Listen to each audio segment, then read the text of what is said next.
Sistas Bonafide. Sistas Bonafide. Sistas Bonafide. I got my sister and me. Hello, everybody, and welcome to the Sistas Bonafide YouTube channel. Steph, how you doing today, girl? I'm doing good. How are you, my sister? I'm doing good, my sister. I'm doing good. So today we have a few hot topics that we want to touch on that have just been in the social media realm and on TV and everything like that. But before we get into that, we want to give you guys an update on a previous video that we did regarding the Shanquella Robinson murder.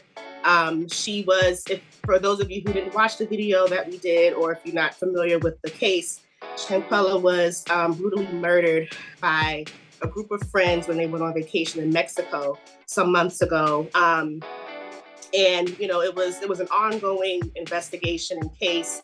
But as of recently, I think as of earlier this week, it was stated that the U.S. Prosecutors are not going to be filing any charges on any of the suspected murderers of this case. Yeah. Well, what I want to add before I say anything is that I just read today as well, when I was looking into it, that there was a report put out that her autopsy showed that like her spine wasn't broken, whereas the Mexican authorities had said that was the case. So now there's like some things going on surrounding that they lied and her spine wasn't broken, and something about even with everything else they found, they couldn't really determine the cause of death as per what the Mexican authorities had originally said it was, or what the autopsy actually showed. She suffered brain injury, she suffered a concussion and hematoma,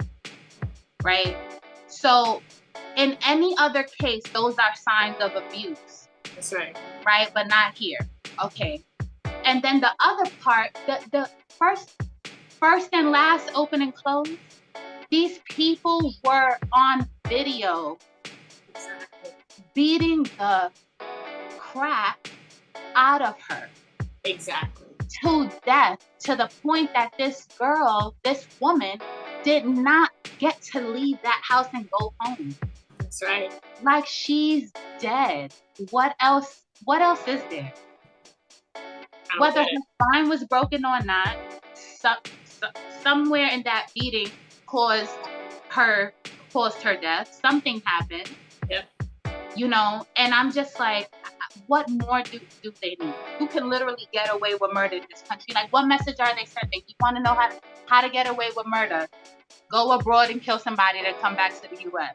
Oh my God, I said the same thing. Yep. Right? So that's the message that they're sending, because right now this is already going to set a precedent for people to say, well, is that easy? Okay, so now what? You know what I'm saying? And then it's like, yep. Mexico has been requesting extradition for over a year now. Like, let them have them. Let them charge them and let them rot in a Mexican prison. Because that would be worse than any time they get to serve here, because we already know how this system works, you know? People want to continuously question why we're so angry or why we're so repetitive in what we fight for. This is exactly why, because in 2023, this young woman who's from the United States, they're saying, oh, it didn't happen on U.S. soil. They can't technically do nothing.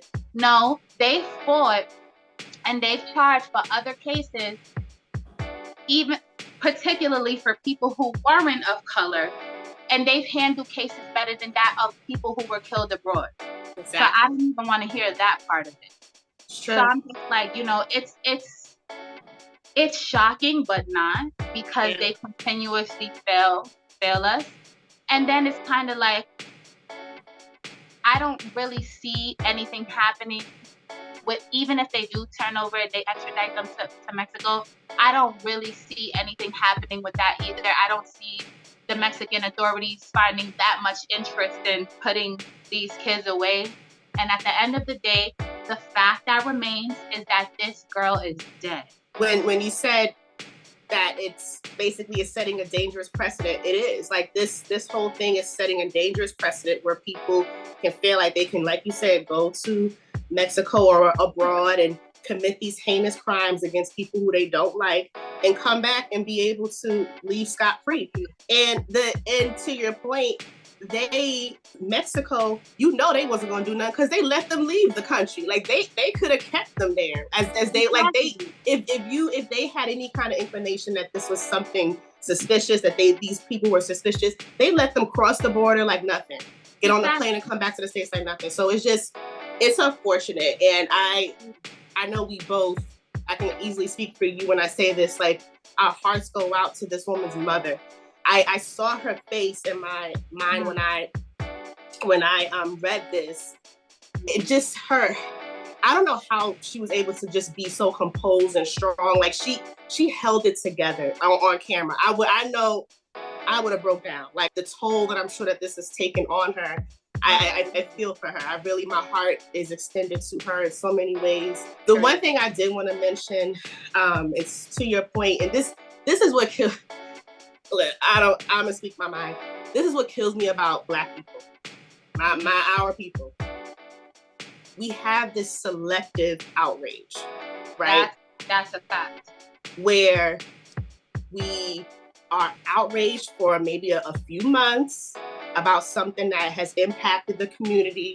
For example, Shanquella, who was killed, and it's a important, part of our lives for a little while, and then eventually it just dies down. And I think it speaks volumes to the fact that if we don't take this seriously for a long time, or if we don't come out and actually, provoke change and really call it what it is, because yes, police brutality is a sticking point in our community, but we killing each other. Like obviously we're killing each other. So until we can hold each other accountable, we can't keep looking at the oppressor, so to speak. Like we have to start holding each other accountable, and we have to cut out this selective outrage, and this outrage that only lasts for a few months, and then we move on with our lives. What kind of message are we sending by doing it? Look in the mirror. Like what are we doing to help the situation? You know what I'm saying? So. And I love that you said that. I think that is probably one of the most important points to bring up in a case like this, because we talk all the time, and we speak up about injustices across the board.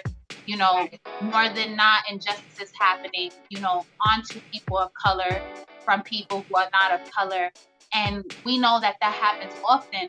But in a situation like this, where it's Black on Black crime, keep the same energy. So listen, justice for Shanquella. Life will take its course in some way. But we can't, like you said, we can't let these situations get swept under the rug. So we just wanted to give you guys a little update on that.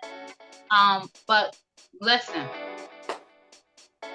Ev, I don't know, springtime came and now people are crazy. This was a situation that happened where the Dalai Lama was at some kind of conference or something happening in India back in February.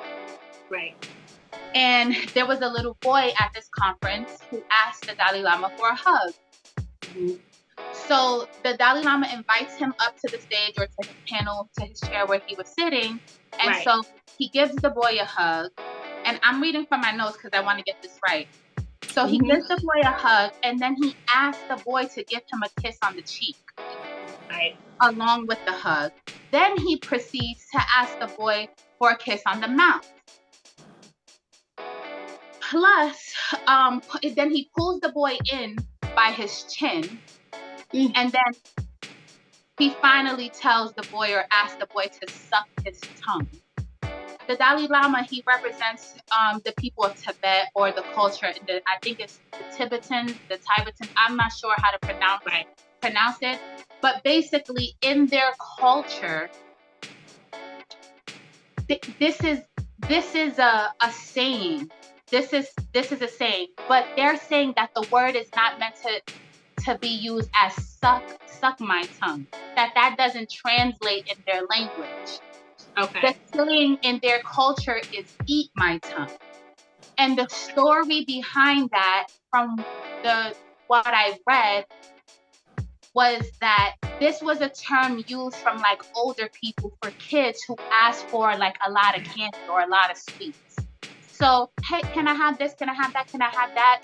And like the older generation would say, well, what else do you want? There's nothing left for you but to eat my tongue. Okay. Right? So the people are defending him using this in a way to express that because his English is not right and he doesn't speak English well, how he translated it in English doesn't represent the way the term is used from a cultural standpoint. Okay. And then it was also used in a way where they put an example. So like a grandfather, he has his grandson and he goes, kiss my forehead, kiss my nose. Well, you gave me all the love you can. So now the next thing for you to do is like eat my tongue. Like there's nothing left. Okay. So they're saying they believe that he meant it in that way and it wasn't in a predatorial way. So I want to get that out there. So to me, they're focusing like too much on what he said. Exactly. Like, let's talk about his actions. First and foremost, this little boy probably looks up to him. All the little boy did was ask for a hug. Let's talk about all the problems there before he said what he said.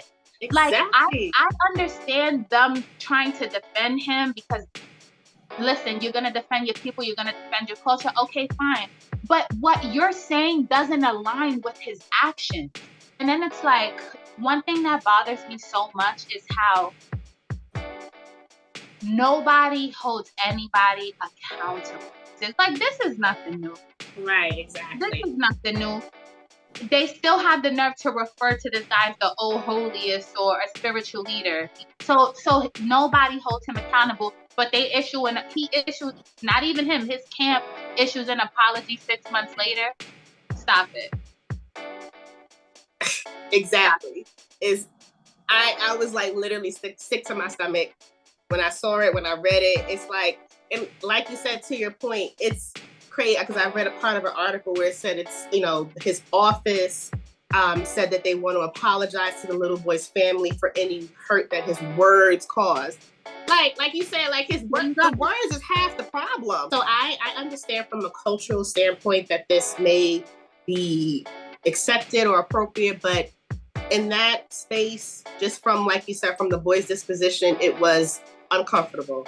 And I feel like, as part of the audience, and maybe they understood it and they gravitated to it, which, again, culturally, I don't want to bash anyone's culture, but as an audience member, as an adult that's sitting there watching a child have that happen to them, there's absolutely no way. Like, I heard applause in the audience when that happened.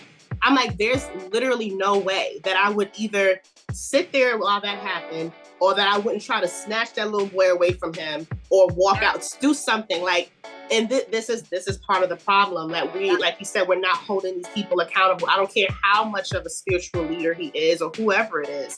We have to hold them accountable especially we have to protect our children who are most vulnerable to predators like him. And it puts me in the mind state also. With the last thing I'll say about this is, if he's willing and able to do this in public, what exactly are you doing behind closed doors? Exactly. And it just speaks truth to the priests who've been abusing kids for years and have gotten away with it. It speaks truth to, even from them, to any kind of leader or any person who holds some type of power. If it's done in public, what's being done behind closed doors? He's a predator. I don't care what nobody says, and that's that. So on to a lighter subject. Michael B. Jordan and Jonathan Majors, they came together and made the movie Creed 3, which, is a quote unquote masculine type movie. It was well received by a lot of people, except for one person who has made his ignorant comments very known, and his name is Cameron. For those of you who don't know who Cameron is, he's a rapper from the group Dipset. He's from Harlem. Throw the subtle shade. Because, like, anyway, Jonathan Majors and Michael B. Jordan, since the film had a photo shoot where they were physically embracing each other, which apparently ruffled Cameron's feathers.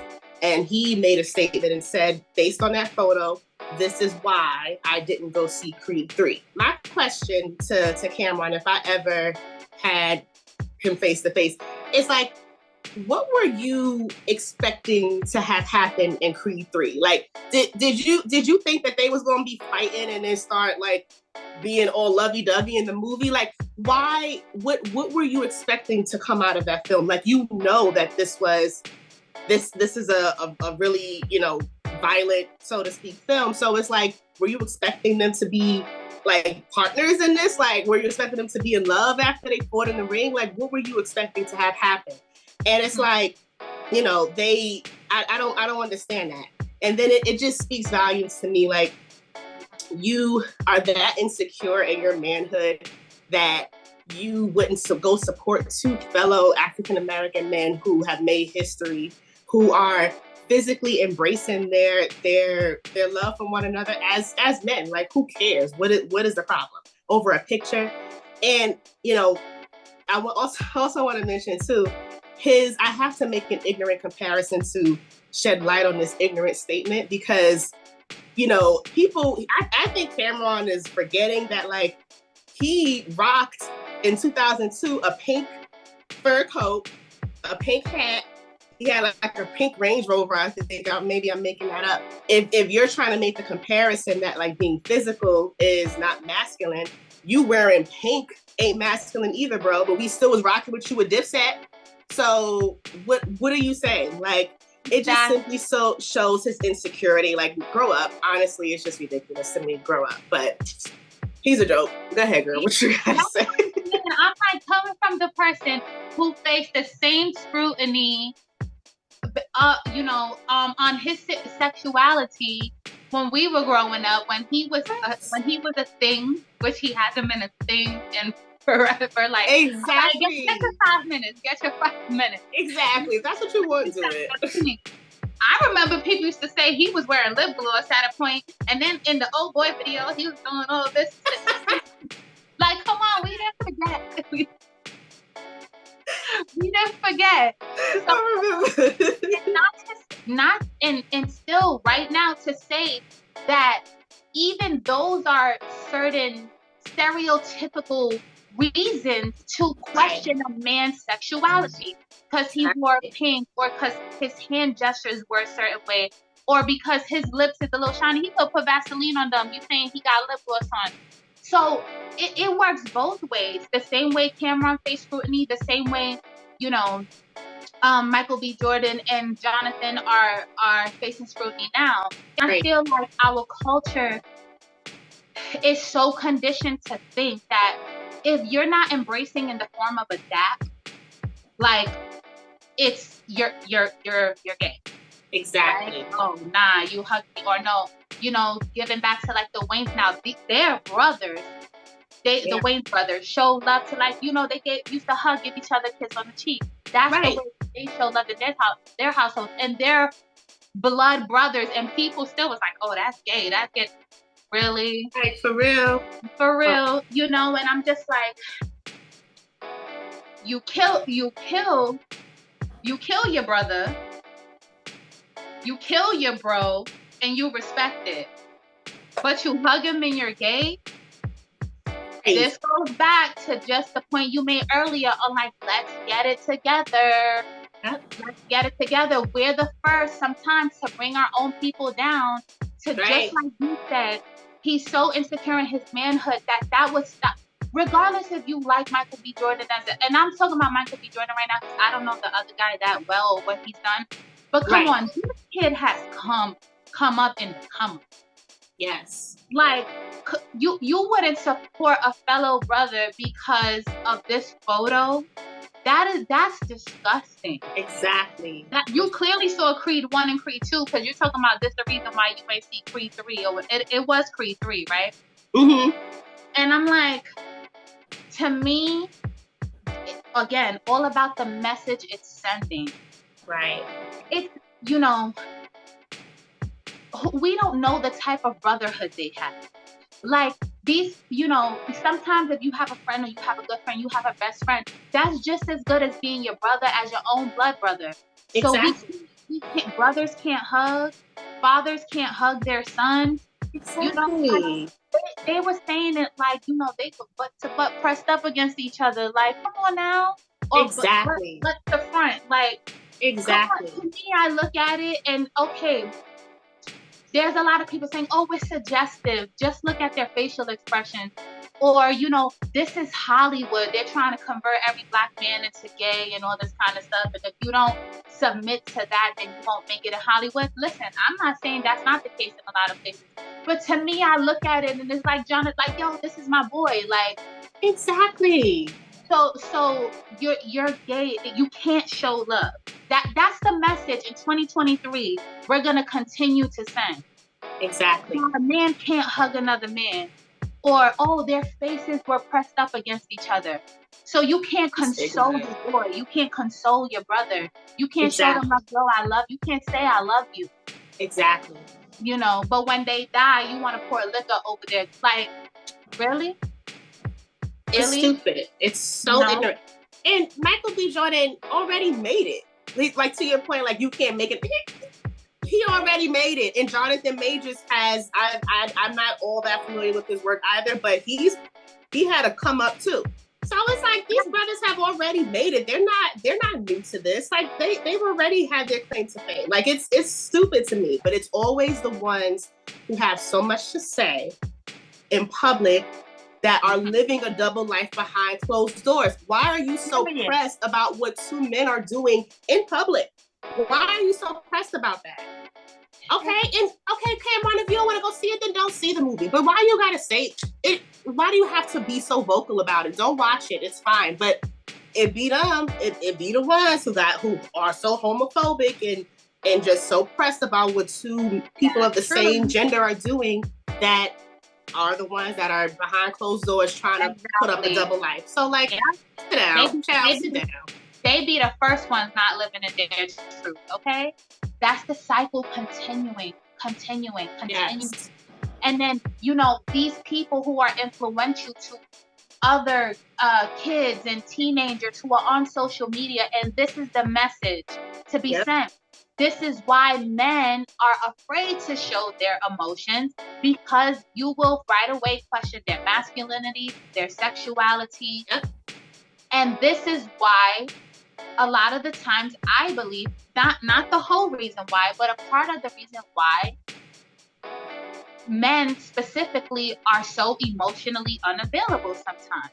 They don't know how to communicate. Right. They don't know how to resolve situations without being physical. If they do show their emotions, if they cry, they soar. If they tell each other they're gay, tell your boy, yo, I love you, bro. Even if it ain't your real bro, half of these guys have friends who are brothers to them before their own blood brothers are. Yo, bro, I love you. Like, you can't get people loving roses before they die. Exactly. You know what I'm saying? You can't even cry at their funeral because you saw it. Exactly. That's sad. They were saying that, it's sus. It's sus, or it's zesty, because people, were already questioning Jonathan Majors' sexuality. Right. But that also bothers me, because what if this man is gay? So exactly. Good point. So that just pushes the narrative of the problems in our society. That's why I respect all men who respect other men regardless of their sexuality. I respect men who respect other men who are gay and are not afraid to be friends with them regardless. Because when you, exactly to your point, when you stand strong in your sexuality and who you are, those things won't bother you. They don't bother you. They will not bother you. So that's all crazy I have to say regarding this. But listen, people need to stop. Listen, the weather's getting warm. It ain't summer yet. Stop acting crazy. Exactly. Stop letting this heat go to your head. Let it simmer a little bit. Like, come on now. Exactly. Girl. But this is good. Good. Listen, y'all. As we always say, even though y'all don't really be doing it, listen, if you have something to say, if you want to You know, keep the conversation going, please. Like, drop us a line. Like, we're always willing and happy. And if you disagree with us, please, we welcome it. Let's chat. Come on the next episode. We can chat about it. Let's do that. So thank you guys so much for rocking out with us. We truly appreciate the support. And listen, don't forget to like, comment, subscribe, and to hit that notification bell. Ding! It's official! Don't forget to like, comment, subscribe, and hit the notification bell. Ding! Sistas Bonafide.